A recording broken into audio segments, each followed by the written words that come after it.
G'day guys, goeiedag, hoe gaan dit? My name is Wildkard. Thank you for watching the Wildkard Rugby Show. Like, comment, and subscribe. And yes, I almost had a heart attack watching this game, and I thought we had a chance, man. I mean, James O'Connor missing that conversion just snowballed into a series of rush goal kicks, and yeah, something that I thought they should have gone for the line out and then settled themselves a little bit. But hey, you live, you learn. You know my thoughts. If you're a long-time viewer of my channel, I don't like kicking penalty goals. I think that the Wallabies did the right decision in the first half. There were 2 penalties that was given up to pretty much no avail, like they did in the first test. But I really like that because you control the game. You test your opposition in their defense, in their resolve to defend their own try line, and you build pressure and control the clock. And so even though the Wallabies didn't seem like they got anything out of it, I thought it built towards the ultimate, closing up the gap, 22-23, the fatigue that was built upon the players, and ultimately almost having that opportunity to win the game for the second week in a row. I thought it was the right decision, and by the way, there will be people out there saying, oh, if you kick all your penalties, you could have won this game. Nah, that's actually not how anything works. For example, that 2 penalties that Wallabies did not kick, technically it's only 1. Because if the Wallabies kicked the first one, the second penalty would not have occurred because the second penalty was a result of like pressure from the first penalty going for the line out, right? So a lot of times people come out with these stupid stats like, oh my god, if one team kicked all the penalties, it would have won. That's just completely wrong. Completely wrong. Most of those penalties would not have happened if you kicked the one prior, right? So completely wrong. And I think that the Wallabies once again made the right decision, showed not just like, the ability to back themselves, the trust amongst the players, but it showed like it really showed like a transition of mindset, a transition of just mental toughness, building the accumulation of mental toughness against the world defending champions in a home game for the Springboks, and still has that mental toughness of Wallabies to push it all the way through to almost clinch another upset. I thought that was the most important. Now let's talk about the Rassie Erasmus doctrine of the Springbok rugby.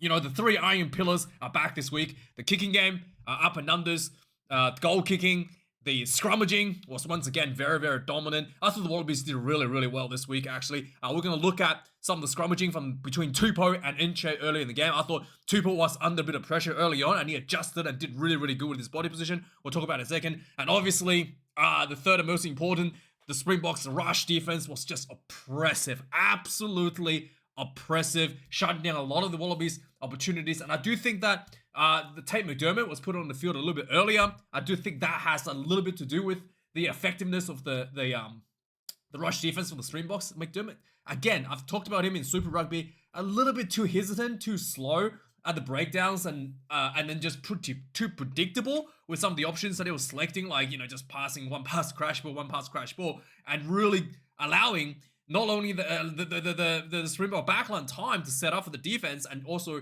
allowing the Springbok to pick out the spots they need to rush and shut down when the ball do go wide. And just again, I think that Nick White getting hurt, getting a concussed early in the game was big damage to the Wallabies there, probably more than anybody else that was injured out there. Tom Wright also got a knee injury. I think Andrew Callaway and the players shuffling around the back line did really well to cover that. I think James O'Connor dropped down to 15 with Edmund on at 10 at one point. So I think the Wallabies did really well to manage that. We've got Swaligi out as well due to a concussion, looks like. So he was, I think they put Callaway at outside center. So again, not much of an issue there. Players look fine. I think the biggest loss is the loss to Nick White at 10. I just think that snappiness, some of the kicking game just going out the window, much more conservative, much slower out of McDermott there as well. So let's look at the scrum. I know why you're here. Everybody's here waiting for the scrum analysis. So this is the scrum, the scrum that gave away the penalty, the really big penalty against Tupou. Now, you notice here, Nche is going to try to get under Tupou's chest, and Tupou made the mistake of raising that right shoulder a little bit too much and giving him the space, giving Nche the space to get underneath the chest. And you can see right here with this scrum, and it's just that Nche's already like at a bit of angle. You can see his shoulders already tucked behind the hooker. It's already coming in. That should not be legal, to be honest. I think the referee, the referee, Jem Stolman, Kiwi referee, don't really look at scrum too much in Super Rugby. But he's already at an angle. This should not be allowed. But anyway, let's move on. Tupou can still deal with this. Even if you come in and run an angle, it's fine. It's not like impossible to deal with, but for the tight end prop. But the problem here is, from the engagement, you can see Tupou lifting his elbow up on the engagement, basically giving up that space under his chest for Nche there. And then, sure enough, Nche is already at an angle, as we mentioned, and he's already under the chest, a lot of pressure. He didn't quite get the penalty here, but there was another scrum earlier where he did get a penalty doing exactly that. And this is one where he did get a penalty here, so let's have a look at this one. Let's turn the sound off. Again, just lifting the shoulder up a little bit on the engagement. You can't really see. Yeah, you can see that his elbow is up, and he's already giving away the spot that Nche is looking for under his chest. He really wanted to bring that elbow like lower, because if you can see that Nche's elbow's down, so if Tupou crank his elbow downwards and shut down that space, the scrum collapses, and Nche's gonna get penalized for putting down the scrum because he's technically underneath Tupou and with his elbow down as well. So Tupou really giving him the space there. Look, he's just allowed him to go under him with his elbow up, and yeah, he gets popped out here and gives away a penalty. And again, I think that, you know, the angle that Nche is going in at, it's very obvious, and the referee should have caught that. But you know, it is what it is. Tupou adjusted from that later on, and the Wallabies really didn't minimize the damage at the scrummaging. To be fair, I thought it was overall really good, and really good to see the Wallabies adjusted. And Tupou also broke his finger, and then he still guarded out his 50 minutes of hard work for the team. So I really appreciate that effort as well. The Springboks, as we're talking about, went back to the traditional style of rugby. I questioned whether or not the Springboks are going to pull that off. I thought they did pretty good, to be honest. The goal kicking, 100 Pollard, definitely much better than James O'Connor. But the most importantly, the up and under from the Springboks, with Cheslin Colby back, and also Apalele Vasi, just individually able to do those kicks over the top and recover himself, or just absolutely sublime as well. Just an additional tool for the Springboks to work with there. For the Wallabies, though, also a different style of kicking game. This kicking style actually reminded me of how Michael Liner used to play like in the 80s. So if you go back and watch the way that the Wallabies play in the 80s, they basically send the ball to the 10, and maybe they did that against, I think they did that a bit in the Larkham's era as well. They send the ball to the 10, and they just get the 10 to do like a V-shaped kick towards either side of the field, towards the corners. So it's almost like an up and under, but more of like over the top kind of thing. It's not exactly an up, but the goal is to kind of go a bit longer than an up and under, but also give your chaser an opportunity that try to find the bounce and give you chaser an opportunity to get the bounce from that kick. So you go longer. So it's not just like the Springbok, where it's an up and under, where the ball comes down and you chasers there to immediately challenge the catch. It's going to be further so that the ball gets the bounce, and then your chaser will get there with speed and try to get the bounce. And that worked really well with actually one of the tries being scored from this in the second half, where James O'Connor center field cross, almost like for a high ball cross the field sort of style, and then it was bounced for Ngad, the F-47, the next generation air dominance, and in the form of what's his name? I've been thinking about his nickname this whole time, to Max Jorgensen, right? Jorgensen gets the bounce again and gets the try, and Corey Tupou as well did really well in those opportunities. So the Wallabies had this kicking style where it was out of the center field, a long cross sort of style, a long like downfield sort of style, or they will spread the ball wide to the wingers and it'll grab a kick down the side. A very similar style that the French plays in the World Rugby today. In fact, the style that Springbok played in the first Test match. So interesting, very, very interesting. I really love it. And if you want to see the best way that this sort of V-style kicking out of 10 has paid off for the Wallabies, go watch Wallabies versus the All Blacks at Eden Park in 1985, 86. The last time the Wallabies won at Eden Park was this style of play. A lot of like this style of midfield, long distance kind of like bomb style kicking to the near the sideline. And not exactly like that, but it's a very similar style to that. If you want to go watch that, that's what it reminded me of. So yeah, outside of that, I thought, also I thought it was pretty good. Second half, when the Fat Thor, Fanta came onto the field, he got a bit of a dominance on the Lucia side against Nongor, which I was quite impressed. Got a penalty for the Springboks as well. So really, really impressive coming through, considering that he wasn't even selected last week, and then due to injuries, he were putting late, and then this week delivering the penalty for the Springboks, allowing it's about to build up for the try. Really, really impressive, and I thought, what a great prospect coming through for the ranks for the mighty men in green. And with that being said, let's have a look at I think that's pretty much everything I wanted to look at here. Just let me see. Yep. With that being said, let's have a look at the match stats of the game. 3 tries apiece, 370 run meters for the Springboks to the Wallabies 271. The injuries for the Wallabies definitely look like it hurt them a little bit in terms of the creativity. Like I said, lots of slower style as a result of the injuries to some of the key players. But overall, I thought it wasn't the issue. It was nowhere the issue because of injuries. It was just like, some of the accuracy is just not there. And I think that the fact that James O'Connor didn't get that conversion from the last try, from the third try, really snowballed that into more and more problems for the Wallabies. 70 turnovers conceded for the Springboks. Once again, issues at the breakdown for the Springboks, not clean. That's something that I think the Rassie Erasmus need to look at. 15 turnovers for the Wallabies. The problem with the turnovers conceded for the Springboks is that this is one of the core areas that their style needs to they need to what do you call it? This is one of the key areas. The breakdown is one of the key areas the Springboks needs to hammer down. Should they wanted to play the style that found them so much success.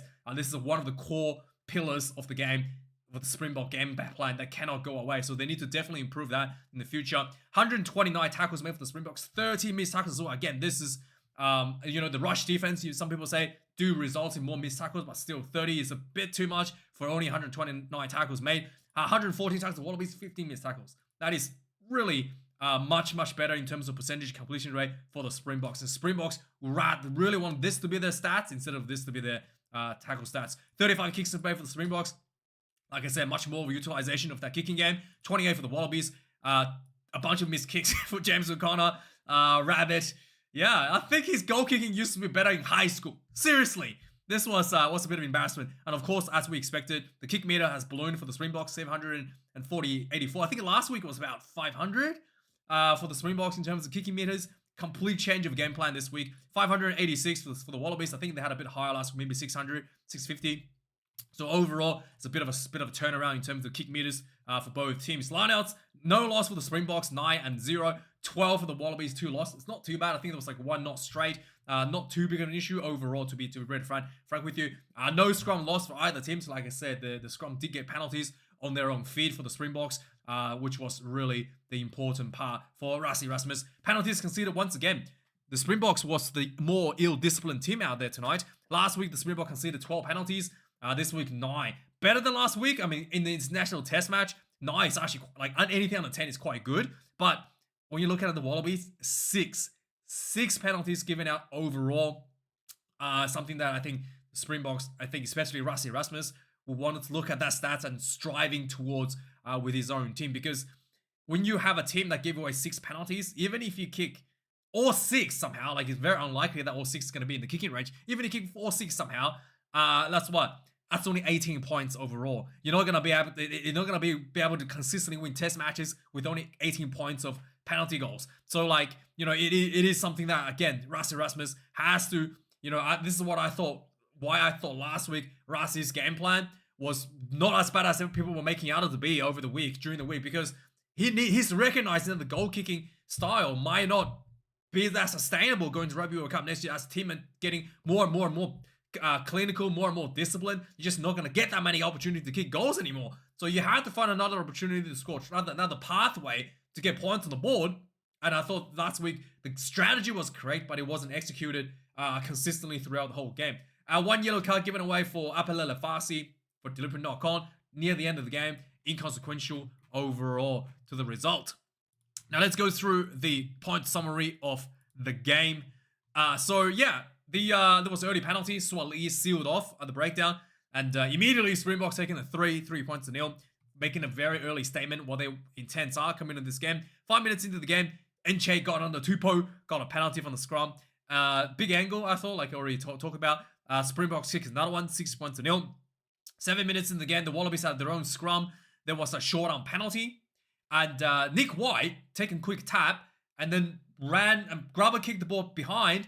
And Corey Tupou followed through. A beautiful immediate freebie for the Wallabies. 7 points to 6, taking a 1 point lead. 10 minutes into the game, there was a nice box kick behind for the Wallabies.